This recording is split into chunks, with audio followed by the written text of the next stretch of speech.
कवितेच्या भावविश्वात पहिल्यांदा देवाला नमस्कार आणि नंतर सर्वच रसिकांचं मनापासून स्वागत.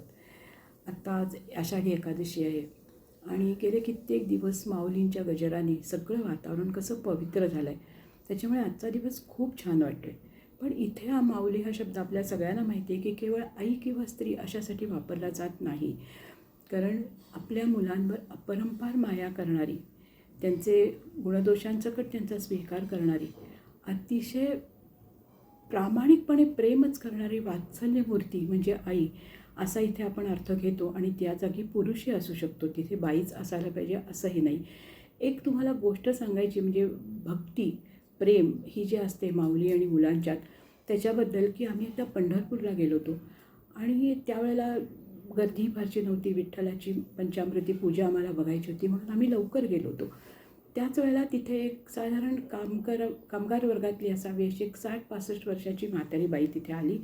तिने तिच्या हातातला डबा पुजाऱ्यांना दिला, म्हणजे तो प्रसाद असावा कदाचित देवासाठी आणलेला. आणि ती शांतपणे गाभाऱ्याच्या बाहेर हात जोडून उभी राहिली.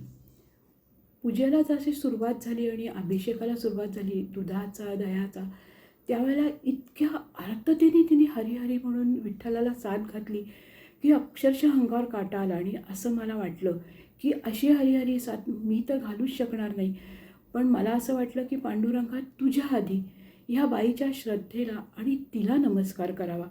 खरोखर हे माऊलीचं आणि मुलांचं नातं काही वेगळंच असतं.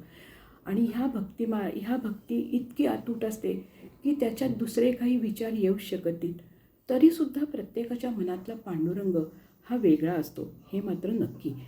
आता माझ्या मनातला पांडुरंग आपण बघूया का माझ्या विठ्ठलाची पुण्याई ह्या कवितेमध्ये बघूया.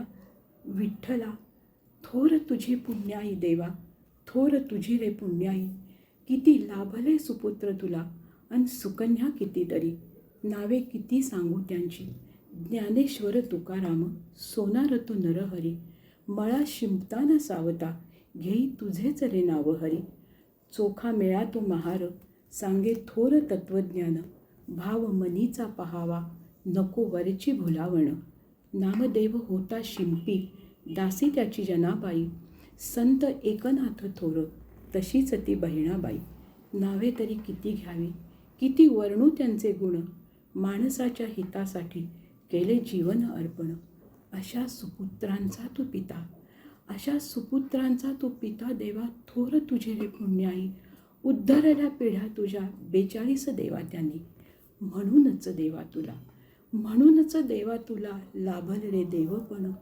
धन्य पुरुष ते जगी, ज्यांना मिळती पुत्र सुजाण. धन्यवाद.